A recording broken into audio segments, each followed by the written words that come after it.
Good evening to the Planning Commission of October 21st, 2014. Roll call, please. Vice Chair Johnson, Here. Commissioner Smoot, Here. Commissioner Chase, Here. Commissioner Biasotti. Here. Okay, thank you. And Commissioner Samud, can you please lead us in the Pledge of Allegiance? Sure.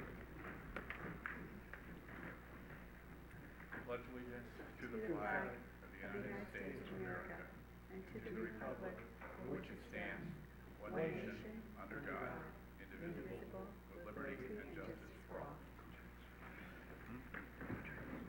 Still 3-0. Thank you. Still 3-0. Okay. There are no minutes to approve, and the next item is communications. For members of the public that are watching at home, the agenda materials packet and staff reports are available at sanbruno.ca.gov. Thank you.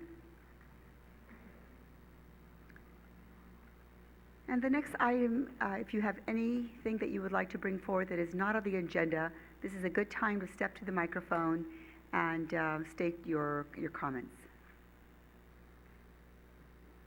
Okay, seeing none, that part of the public meeting is closed. And commissioners, is there any conflict of interest with the items on the agenda? Okay. The public hearing is now open, and the first item of business is a request for a use permit to allow the construction of a new house that would exceed the .55 FAR guidelines. Request for use permit to allow the construction of a new house, I don't think I said that, that would exceed the .55 FAR guidelines, .79, exceed the 1825 square feet of living area with a one-car garage, and include a second story with transparent windows adjacent to an abutting property that has a side yard greater than 10 feet per sections 12-200-030A1 and 12-200-080D and 12-200-040B1, respectively, of the San Bruno Municipal Court, and the applicant and owner are Jag and Sushil Valeria. Staff report, please. Thank you and good evening. The application is for a use permit to construct a new house on a vacant lot in the 600 block of Masson Avenue. The site is 2,500 square feet, so it's a substandard size, 25 feet wide and 100 feet deep. It currently does not have any structures or any plantings or trees on the lot. The trees that are visible in the pictures and in the aerial photography are located in the property that's located to the rear of this site. The surrounding area includes single-family homes, small apartment buildings, a religious facility, and commercial businesses on San Mateo Avenue, the backs of which are located directly across the street from this site. The applicant is proposing to construct a new two-story house with a floor area of 2,365 square feet, which includes a one-car garage. The home that they are proposing would have 3 bedrooms and 2.5 bathrooms. The project requires a use permit for exceeding the floor area guideline. The applicant is proposing a .79 FAR, which is not uncommon for 2,500 square foot lots. Staff finds that it will blend in with the surrounding area, which includes a range of structures, including multifamily and commercial buildings. A use permit is also required for exceeding 1,825 square feet of living area with a one-car garage. The Planning Commission will probably recall that a few years ago we did a code amendment to allow new houses on substandard lots to have a one-car garage instead of 2, but only if they're under the 1,825 square foot threshold. In this particular case, they're proposing to exceed that threshold, so that in particular aspect of the project does require the use permit. The project includes a compliant one-car garage, as well as the 20-foot required driveway space. So there's room on the site for 2 cars to park off-street. Staff supports this proposed amount of living area, given the one-car garage. A particular consideration is the narrow lot of only 25 feet wide. There are limited design options when designing on a 25-foot wide lot, given the setback requirements. So oftentimes in a case like this, you're going to have more floor area that's devoted to hallways and circulation space compared to what you might see in a house that's oriented in more of a wide pattern. So you're going to have a long hallway that runs kind of from the front of the house to the back of the house, taking up a little bit more square footage than we would see in a lot of other floor plans. The final entitlement tonight is required because of transparent windows next to a property with a side yard greater than 10 feet. And we don't see a lot of these entitlements that come forward, but the intention is to protect the privacy of adjacent property owners if there's a case where they're using side yards as their private space or private outdoor space. In this particular case, the adjacent side yard is approximately 11 feet wide, and you can see from the picture in your staff report that it is used as a driveway, not as any kind of private outdoor space. Therefore, staff would not anticipate any privacy impacts, and staff also supports this aspect of the project. The project complies with all of the other development standards of the municipal code, including but not limited to lot coverage, height, and setback. The project was reviewed at the September Architectural Review Committee. The committee had minor recommendations carried forward from staff's recommendations, and those have been implemented in the plans that are before you tonight. Staff has not received any comments from the neighbors in response to the courtesy notice or the required legal notice. Staff finds that the project complies with the residential design guidelines. Again, on substandard lots, there are limited opportunities to provide a lot of different articulation, but they have complied with the guidelines that speak specifically to substandard lots in regards to presenting some depth in the front facade, including a usable kind of front porch area that has a strong entry feature, and they've also included a garage door that has some transparency to it. There's also some architectural features that wrap around the side, such as the belly band and a small change in the plane on the right side of the house. So we do find that the project complies with the residential design guidelines. The design was well received at the Architectural Review Committee. So staff would recommend approval of the project based on findings of fact 1 through 6 and subject to conditions of approval 1 to 27. And I'd be happy to answer any questions. Thank you. Do the commissioners have any questions for staff? Okay. Yeah, Kareem. actually, I do, through the chair. Commissioner Chase. Just really quickly on that not on the subject site, but the one adjacent to it with the use that's being currently used as a driveway. Mm-hmm. In the event that, that area changes, then, my question is, I like the design. It's just the transparent windows that I know right now currently look into a driveway, but that could change, but I guess we don't have to take that into consideration right now. We just need to deal with the here and the now. Correct? So I'm probably, Yes. I should probably say forget it. Thank you. I think to expand a little bit, though, if I could, is this driveway leads to required parking for the adjacent site. So it may be possible that the entire site may be rebuilt in a different manner or demolished and rebuilt in the future. In that case, it's a 50-foot wide lot in the R2 zoning district, so it would comply with all of the standards associated with that. So in that case, it would, it probably would not have a large setback on that side anymore. It would probably be more consistent with the type of development that we see today. Great. Thank you. Thank you. Well, the public hearing is now open, and if the applicant can please step to the podium and state your name and present your project to us, please. Yes. Jag Valaria, and I'm the applicant. So I think as Laura has highlighted, pretty much most of the project as we envisioned it. And I just want to thank you guys for considering it, and for Laura for putting up all the details about it. Thank you.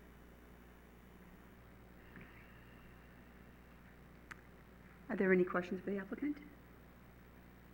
Thank you, sir. Thank you.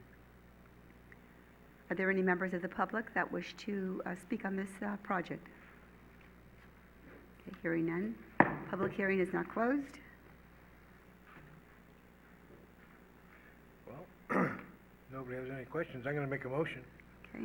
I'll make a motion that we approve use permit 13-003 based on findings of fact 1 through 6, conditions of approval 1 through 27.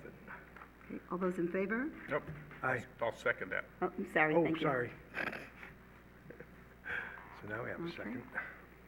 All those in favor? Aye. Opposed? Motion carries. All right, item B, 785 Fifth Avenue, and it's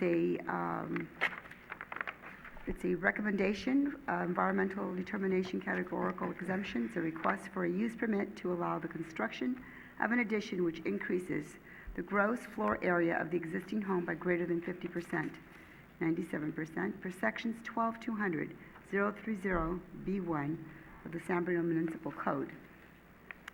Staff report, please. Thank you and good evening. As stated, the applicant has applied for a use permit to construct an addition to the existing home located at 785 Fifth Avenue.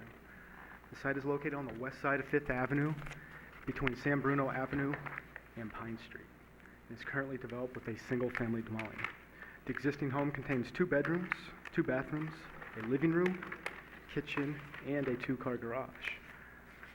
The site is somewhat unique in the fact and that the single-family home is located towards the rear property line. The applicant is proposing a first and second-story addition. The first floor would be expanded by 544 square feet, and essentially the applicant is proposing to construct a new garage, as the existing garage would be converted into living space. Excuse me, Matt. Yes. Get a little closer to the mic by chance. All right. Is that a little bit better? That's way better. All Thank you. right. So just to recap, the applicant is proposing a first and second story addition. The first floor expansion would amount to 544 square feet, and essentially the existing garage would be converted into living space, and the applicant would be constructing a new garage directly in front of the existing garage. The second floor would amount to 849 square feet and would contain 1 bedroom, 1 bathroom, and a family room. If approved and constructed, this would be a 3-bedroom home with 3 bathrooms and an office. The project was reviewed by the Architectural Review Committee at their September meeting. At that meeting, the Architectural Review Committee forwarded the project onto the Planning Commission with a favorable recommendation and minor staff recommendations. Those recommendations have been incorporated into the latest plan set. As stated, a use permit is required for this proposal because the existing home will be expanded by more than 50%. The proposal meets all other development standards of the zoning district. Staff does find that the proposal complies with the residential design guidelines. Specifically, the second-story addition is set back from the first story below, which is a common facade articulation technique found within our residential design guidelines. Additionally, the applicant will be incorporating matching window types and trim. Furthermore, the proposed addition would incorporate a stucco finish matching the existing stucco finish on the existing home. Staff did send a courtesy notice and the required 300-foot legal notice, and we did not receive any comments regarding this proposal. Overall, staff supports the project, and we would recommend that the Planning Commission approve the use permit request, subject to findings of fact 1 through 6, and conditions of approval 1 through 27. I'd be happy to answer any questions that you have. Thank you. Thank you. Any questions for staff? Yeah, through chair. Matt, the pavers for the parking to the side of the garage, now, is there gonna be any green in that, or is that just gonna be solid paver? The applicant has stated that they would be pervious pavers, so there won't be any landscaping with them, but when it rains, water will be able to penetrate those pavers and go into the earth, essentially. Okay, thanks. Welcome. Commissioner Biassiata. Has the landscaping been cleaned up? Because that was an issue at the architectural review. Yeah, great question. So the landscaping has been cleaned up. A lot of the weeds were removed, and there's some general cleanup on the site that was conducted. There was a used toilet out there. There was a massage table. That has since been removed from the site. Okay. One last question. Condition 10 is the FAA one. Would you refresh my memory on, it was on the last Yeah, item due to the proposed location of the single-family home in relation to the airport, there is an FAA exemption that is required. So the applicant either has the ability to submit an application directly to the FAA or submit the city's exemption form. Gotcha. In most instances, the applicant would submit the city's exemption form. Okay, thank you. Any other questions? Okay, we'll now open the public hearing. And if the applicant can please step forward, and present your project and state your name, please.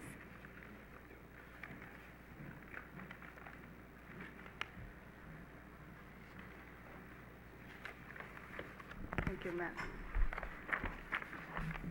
Hi, my name is Angelina Chong. I'm the applicant of the project at 785 Fifth Avenue. As Matt already presenting the project, that we are constructing a two-story addition on the right side of the existing house, which is we will push the existing garage towards to the front of the street and converting the existing two-car garage to a two-bedroom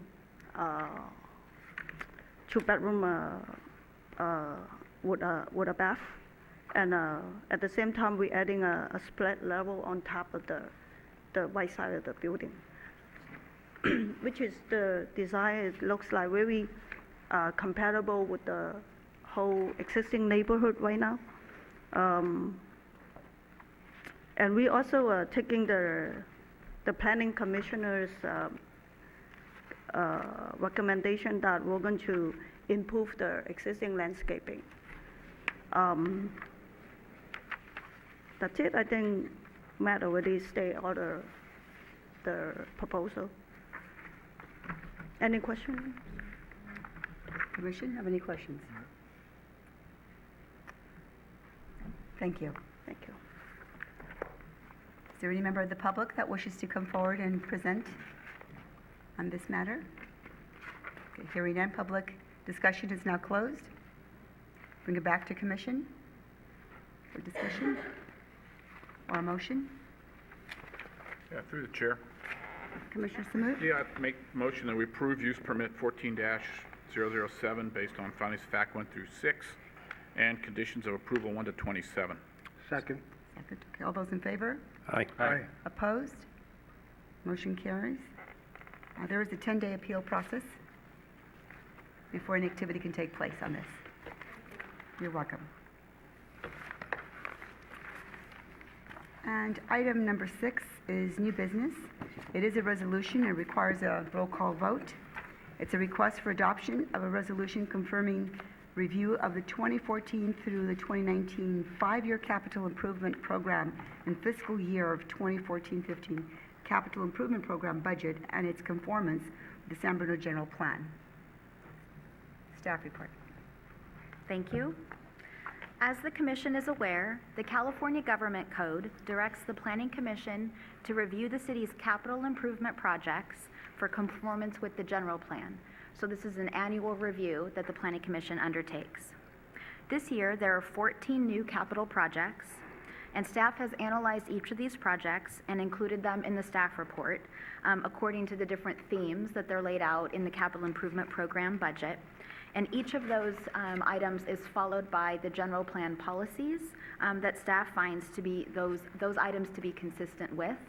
So those are organized in the staff report according to stormwater capital projects, cable, television capital projects, parks and facilities, streets, technology, and capital projects within the Crestmore neighborhood.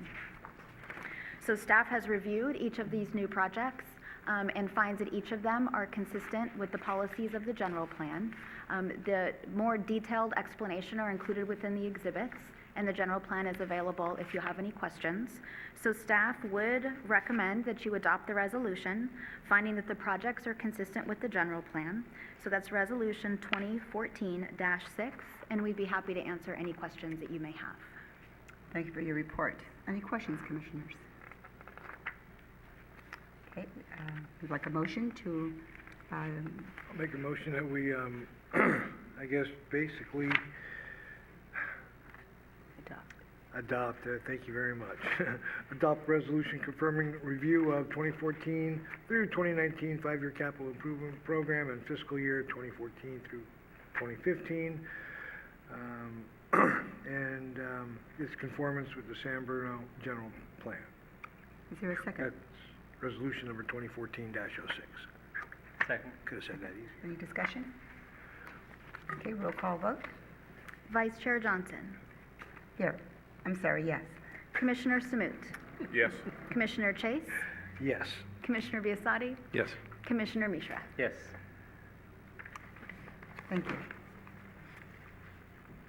Motion passes. The next item, number 7, is discussion. Through the chair. Commissioner, Mishra. As far as the last resolution was concerned and prioritizing street repair, what is the forum for which the public can let the city know that there is a problem with like a certain street of the disrepair? You know, is there a process for managing how we do these capital improvements? I didn't want to bring it up in the last session, but just as a discussion item. I mean, is there just, you call Public Works and say that there's a street problem and then it gets prioritized if a neighborhood isn't up to a particular standard of street repair? Just wondering.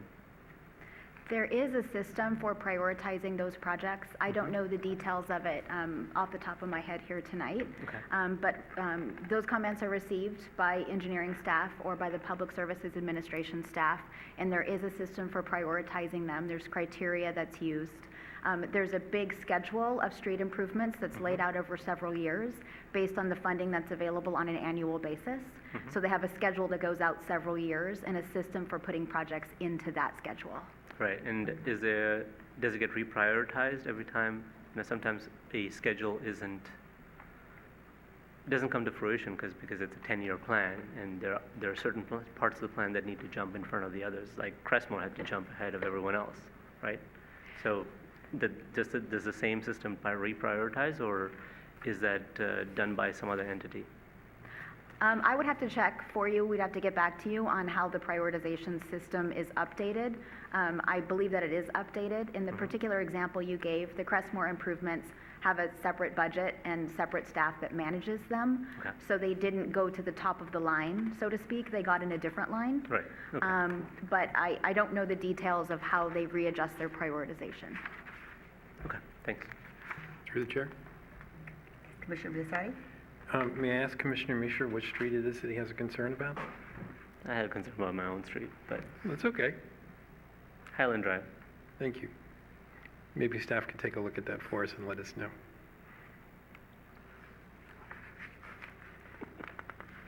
More discussion? from the city? Through the chair, staff would like volunteers for the next Architectural Review Committee meeting. Yeah, can do that. Commissioner Samut, Commissioner Chase, Commissioner Johnson.